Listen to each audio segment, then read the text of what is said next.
Whenever you're ready. Hi there, Greenbelt. Well, this is a video that we've decided to put together either because you weren't able to come out on Saturday for our visioning breakfast, we missed you, or because we had meant to record it during that time and we didn't get to it. So here I am today putting this together for you, and it's actually not a bad thing because it just means that we've been able to get even more succinct with the message, and so that's what we have for you today. So, as you can see, here we are, Greenbelt Church, and knowing, living, and sharing Jesus. We're looking at the LifeGroup ministry. Our elders worked really hard last year to update our mission, vision, and core values. And one of the things is that they took that knowing, living, and sharing Jesus and added leading people in knowing, living, and sharing Jesus. So we've added that to our LifeGroup ministry as well. Our mission is to lead people in knowing, living, and sharing Jesus. Our vision is engaging 100% of Greenbelt attenders in a vibrant, caring, and growing life group ministry, which intentionally reproduces vibrant, caring, and growing leaders. I'm going to say it one more time. We want to engage 100%. That means everybody that comes here on Sunday mornings. So our vision, I'll say it again, is engaging 100% of Greenbelt attenders in a vibrant, caring, and growing life group ministry, which intentionally reproduces vibrant, caring, and growing leaders. So the reason that we had asked all of you to come on Saturday was because we believe that you are vibrant, caring, and growing followers of Christ. And so we know that healthy things reproduce healthy things.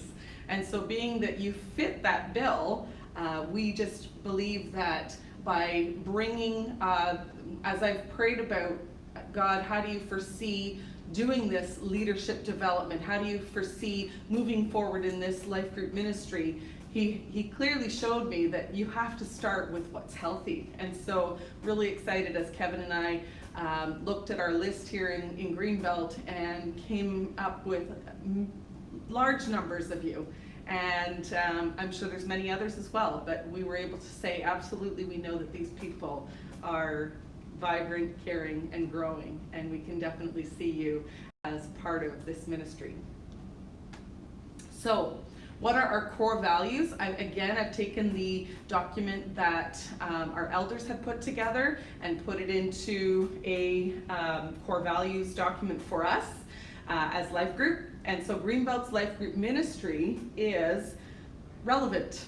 We strive to stay culturally applicable while remaining true to God's word. Our groups are the house to house of today. When you read in Acts, you read about people meeting in the temple and people meeting house to house. Life groups are the house to house part of that. Real. We strive to be authentic in our relationships with God and with each other. Life group masks and facades are not required. We really want to have those relationships where people can open up to one another, where they really can share lives with one another, and have those types of relationships to spur each other on for growth. We seek to be welcoming, so we desire to cultivate a sense of love and belonging, purposefully integrating people into community. In Greenbelt's life groups, there's a place for everyone. Caring, we strive to foster a group's culture that feels like family, drawing people into a deeper relationship with Jesus. Everyone matters to God, and you matter to your group, as well as to God, of course. Purposeful, we seek to be intentional about leading people in their growing relationship with Jesus, wherever they are on their journey. As God pours into us, our coaches pour into our leaders, and our leaders pour into our coordinators. So I'm going to talk to you a little bit more later about coaches and coordinators as they pertain to our leaders. Simple. We strive to keep our life group ministry clear and focused. Life is complicated, so life group shouldn't be. So based on the elders' mission, vision, and core values document, I started researching and praying, and I believe God gave me direction for the life group ministry. I put together a life group ministry proposal for Kevin and the elders. And in that proposal was the big ask. And that big ask was that we would expect every vibrant and growing Greenbelt leader to purposefully identify and mentor one member of their group to act as a coordinator for the group. And the elders were in agreement with the plan, and so as I continued my research and continued praying, this is where we are today. So I'm showing you some of the research that I've done, and so that we can all be on the same page as we move forward. So where I got this information was from, it was adapted from some sources by Nelson Searcy and Carrick Thomas. They're from the Journey Church, and so this information I believe was from 2005. So I've adapted it for our purposes and for the presentation that we did on Saturday. So here it goes. Groups are seen by Nelson Searcy and by the Journey as the powerhouse of the church. So when we say the powerhouse, we mean the key source of power. Number one, groups are a generator of numerical growth and integration at Greenbelt. So basically, we want to see the crowd turning into the committed. We want to see people there's larger numbers that are there that are coming out for Sunday, but we want to see them committed as they delve into and get linked in with other people, building those relationships. We think that's really important. If people don't make friends in church, they tend to leave. And I bet you, if you asked yourself about others that you've seen in church before, you may have seen that happen. And so that's, of course, not what we want to see happen at Greenbelt. We want to see people going from the crowd to become committed. So Greenbelt's goal is to consistently have 100% of regular Sunday attendance sign up for a life group. Kevin's been talking for a long time about more than you can possibly ask or imagine. 100% is more than I can possibly ask or imagine, but I'm believing for it. And so I hope you'll believe with me. So the weekend service opens the front door. We often see that. People come in through the front door, but life groups and ministry close the back door. So a plug for serving as well here, because we know that people stay because of two things, because of relationships and because of responsibility. And so we want to keep that back door closed. We want people to come in the front door. We want people to get connected in life groups and relationships, and also serving in ministry. So groups are also a generator of life change at Greenbelt. Nearly all of our baptisms, nearly all of our new members, and nearly all of our new leaders are people who have been plugged into one of our life groups. Life groups make a place for change to happen. We know that 1 hour on Sunday cannot create life change alone. Many people talk about when they come to church on Sunday, they feel really ready and full and ready to meet the needs of the week on Monday and then on Tuesday. But by Wednesday, wow, how do I keep going? How do I build up that energy to keep going throughout the week? Well, many have found that engaging in a life group midweek makes all the difference in order to stay focused, stay plugged into God's Word, stay plugged in with God's people, and just to continue spurring each other on to get through that week. So number 3, groups are a generator of commitment at Greenbelt. So what type of commitment? We're talking about commitment to spiritual growth, commitment to serve, commitment to give, and commitment to reach the unchurched. Encouragement comes from the life groups, so members of the life group really can encourage one another. They can also provide accountability to one another in order to spur one another on to growth. People make decisions in crowds, but they make commitments in community. I'm going to say that again. People make decisions in crowds. They might decide on a Sunday morning, I'm going to do this, and it might be something that goes through their mind. You may have had something similar like that happen to you before on a Sunday morning. But commitments happen in community, where they look at somebody eye to eye and say, yes, I'm planning to do this. So there is that sense of accountability in those relationships. So we want to bring people there. Number 4, Groups are a generator of relationships at Greenbelt. As a church, we know that we must grow larger and smaller at the same time. So how does that even make sense? When you think about it, people in the past, in church, in the past, the normal tradition was for people first to believe, then for people to belong, and then for people to become fully devoted followers of Christ. Today, many people want to belong first.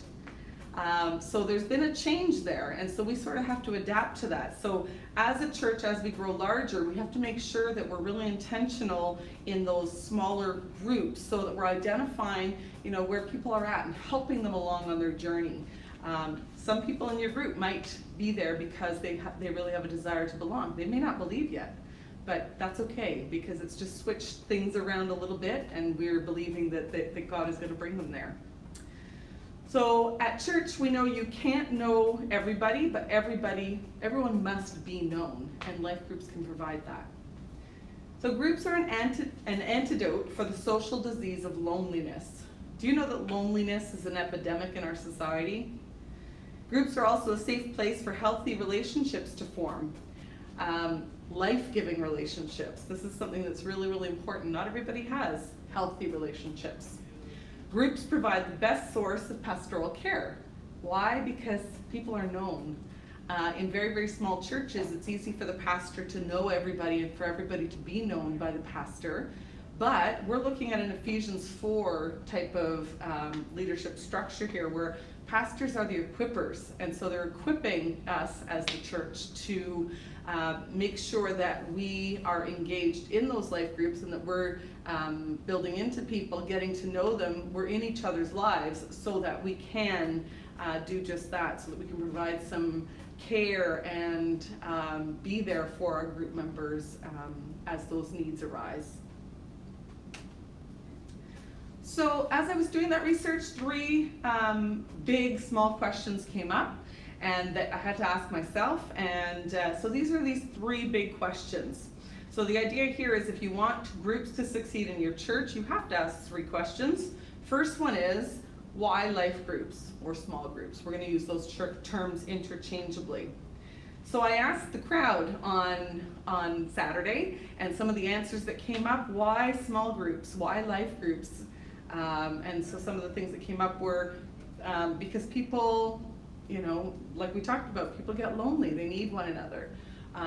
Because it gives us an opportunity to grow together, because it gives us an opportunity to care for one another, because there was a number of reasons to discuss what's going on in more depth from the sermon. So a number of reasons why life groups. So in the research that I did, we're asking that you invest in a small group or a life group because groups are biblical. The early church met together in groups. So it says they worshiped together at the temple each day, met in homes for the Lord's Supper, and shared their meals with great joy and generosity, all the while praising God and enjoying the goodwill of all the people. And each day the Lord added to their group those who were being saved. So that's from Acts 2:46-47. So yeah, why would we do it? The early church did it, and so we are continuing to do what's modeled for us from the Bible. It's practical. Groups make sense logistically and economically. It's logistically speaking, it's really doing life where life is lived. Why would we ask people to come to us, come to the church in order to live life or do life together? No, go to where people are and live life together and spur one another on. It's also spiritual. There's a spiritual reason. Small groups give people the best opportunity to become vibrant and growing followers of Christ. Like we talked about before, in order to have that vibrancy, we need to continue to spur one another on. And so that midweek gives that vibrant recharge, an opportunity for people to be discipled and to grow together as a community.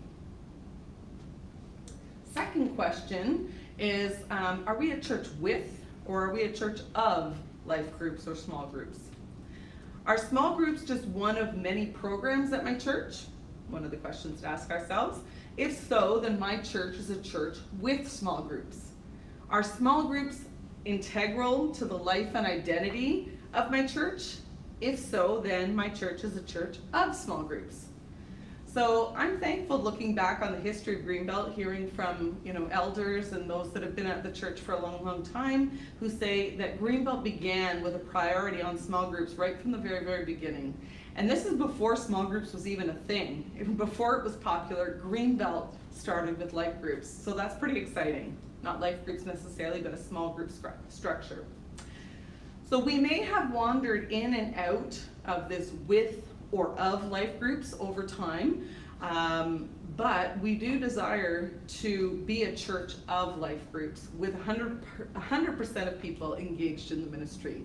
That's something that's really important to us here at Greenbelt, because we do believe in that perspective that yes, we have some transformation that happens Sunday morning, but the continued transformation, commitment, getting into each other's lives, really being real with one another, praying for one another, all that happens in the context of smaller groups. So we really want that for everybody here at Greenbelt.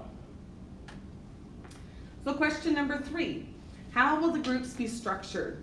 So will it be an ongoing groups, or will it be time-bound groups? So the question here is not whether or not we take a break from God or the church. We know that God is always there, we love that God is always there, and we want to be there with Him at all times. We know that the church is super important, so we want to be fully engaged in the church, whether it's spring, summer, fall, or winter. These are not the question here. Nor is it a question about whether or not groups have to split up. There's no question of mandating groups having to split up. But it is about how we intentionally help new people enter into the life and heart of the church. So we have to be intentional about that. And Nelson Searcy recommends integrating short intentional breaks to allow for an on-ramp for a newcomer to the church. We want to make sure that there are times throughout the year that a newcomer can get engaged in the life and heart of our church through life groups. And so the way that what we have done is we have made a decision to follow his recommendation for this coming ministry year. So we're talking about the fall of 2018 and the winter of 2019. And he gives us some reasons here for why we should look at advantages of time-bound groups. So we know that either model is perfect, but these are the reasons that Nelson Searcy suggests that we follow the time-bound groups format. So number 1, it gives us clear beginning and ending dates. So everybody knows we're starting here and we're breaking here. Number 2, there are short-term commitments that are easier to make. So when we're looking at, we know that people who are engaged in life groups are not having any trouble at all making that commitment because they love it. You and I love it. We've been part of life groups for many, many years, and we're not going anywhere. We are sold on that vision and on that mission. But for new people coming in, they're not sold yet, but we need to get them there. We need to bring them there. That's our job. And so short-term commitments make it easier for us to help integrate them into our ministry of life groups. And also the clear beginning and ending dates helps for them as well. So it's not a, great, you're here, now you're in forever. We want to make sure that people know that it's not that long of a commitment. It's a short-term commitment that they can make far more easily. And we're believing that they are going to get just as fed and really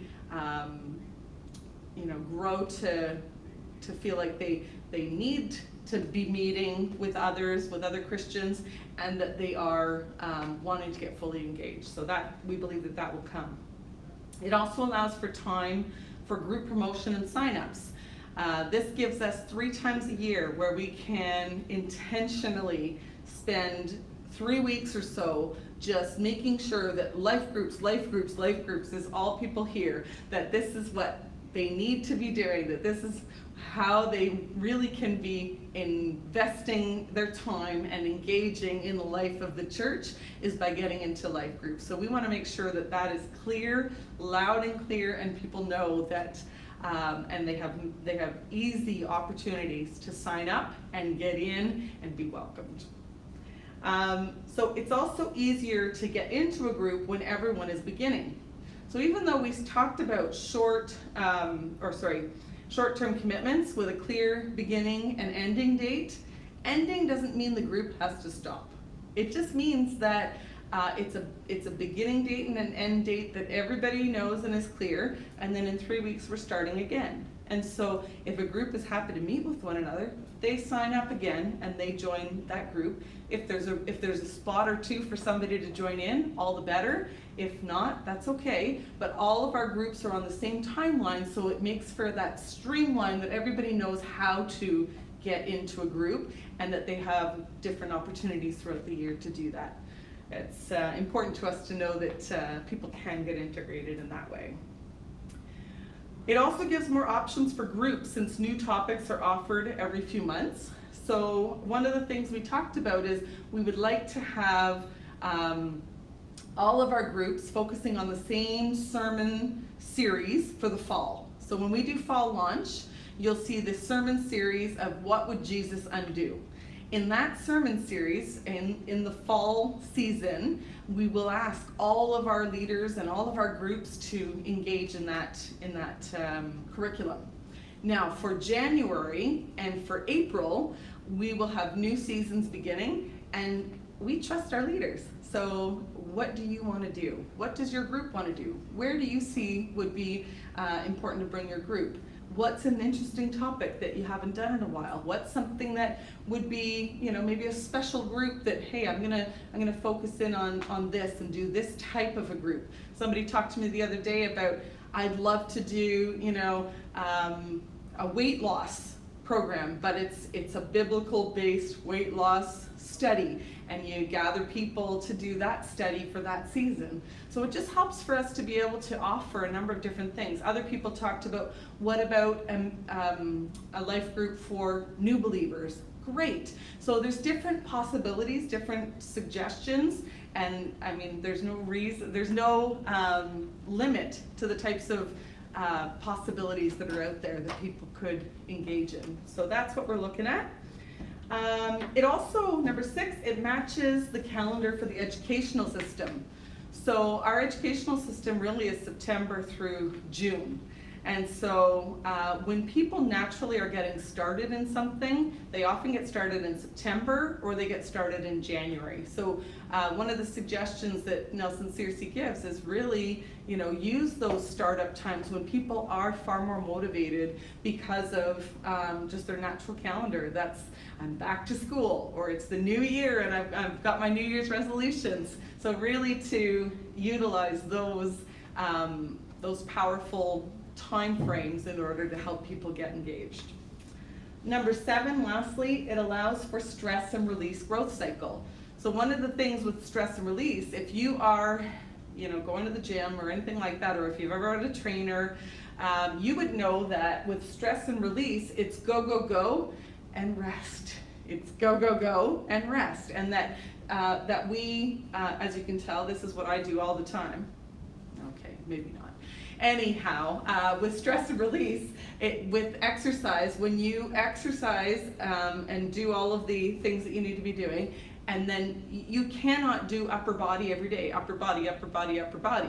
You could do upper body one day, then give it a rest so that you're low, you do the legs the next day, and so on, because our muscles need a chance to rest. And it really allows for us to be able to develop those muscles. Well, by the same token, with growth in any way, as we're learning, as we're developing, we can really give ourselves a time for growth. And when we have a break, there's something psychologically that says, okay, I'm on break mode, but I've worked really hard to grow during this period, and I'm gonna work really hard to grow during this next period. So there's something to it, and we'd like to check that out and see how that goes, having those 2 to 3 weeks off between life group seasons, and see how that goes. So B, we have to look at this question, is it going to be lecture-based groups versus participation groups? And so the key here is we want to be balancing truth and life. And so it's not lecture. We don't want it to be lecture. It's not a sit down and listen up class, I'm here to teach you. It's participation based. We probably can all say the times when we've learned the most is when we've engaged in the process. So it's not a teacher up here and we're sitting down here listening in. It's participation. Well, what I've seen was this, and what about that? And let me check in my Bible. What does it say? And so we're really looking in small groups, we're looking in life groups for facilitators and not for teachers. And when you think about facilitators, the Bible is actually the end word. The Bible is the teacher. The Holy Spirit is the teacher, but yet as facilitators, we can say, let's look in at the Bible. Let's see what it says about this. It doesn't imply that you need to know everything. If you don't, it's actually, you're even more relatable. But it does say that if there's something you don't know, there's humility, right? And we can say, I'm not sure about that, but let me find out and get back to you. Or does somebody else in the group know? It's okay, we can do that. It's not gonna, nothing's gonna fall apart. So we are just looking to create the best opportunity for growth, and that requires an environment of openness, safety, and care. So that's really the structure we're looking at, participation groups versus lecture-based groups. The last question that we are challenged to ask ourselves is your structure scalable? And when I say scalable, are we able to grow numerically with this structure? And so we believe yes. One of the things that Kevin put into place about a year, maybe a year and a half ago, is this sort of structure. And so Director of Life Groups, it used to be Kevin, but he's put me in that role now. He and the elders have done that. And so I am the Director of Life Groups. We have coaches. Kevin's moved out of the Director of Life Group role. And also Ken Veers, we really miss. He's moved away. So that left, there was Nicole Lalonde, Ken Veers, and myself. But with myself moving to the director role, that left us Nicole, because Ken moved away.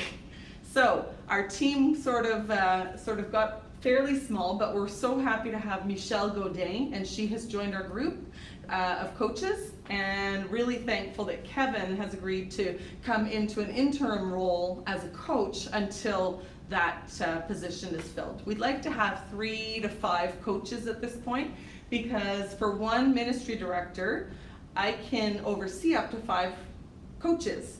Each coach can oversee up to 5 life group leaders, and then each life group leader can oversee, is being asked to oversee 1 coordinator. So therefore, our ministry structure is scalable, because as needed, we add another coach. As needed, we add another director of life groups, and so on. So we can scale that where we're making sure that everybody's questions are being answered, everybody's being supported, everybody's being kind of looked after, not by one person, but by many people, with that exponential kind of impact that we can have. So what's the role of the coach? The coach is asked to pray for the leaders that are under their care every day. The coach is asked to contact the leaders once a week. That's, by phone or email or Facebook messaging, whatever. And the coach is asked to have a face-to-face with their leader once every 4 to 6 weeks. So it's not a huge commitment, but it is a sense of support for those leaders. And if the leaders have any questions, they contact that particular coach so that they can help them, support them as they're overseeing their group. So that's the coach's role with the life group leader. The life group leader then can have, about 10 to 12 people in their groups, and that would be at full capacity when it becomes 12 people in a group. But what we're asking our life group leaders to do this year is to identify 1 person in their group and to develop that 1 person who's in their group as a coordinator. And so the coordinator role would be whatever it is that the life group leader needs for assistance within the group. It might be, would you be in charge of prayer? Would you be in charge of snack schedule? Would you anything really. Would you send out the email? Would you do the attendance? Anything like that that would be helpful.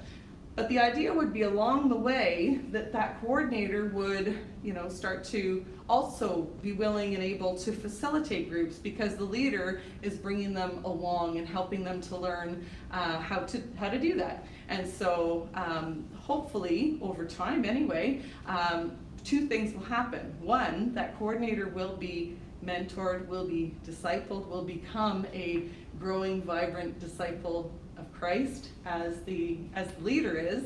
And two, they may also become a leader. So this is our structure for discipling, but it's also our structure for leadership development. So we're not asking this intense relationship of our leaders with everyone in their group, but we're asking them to identify one. And our coaches, when they follow up with the leader, they'll be asking them, how is that mentorship relationship going with your coordinator?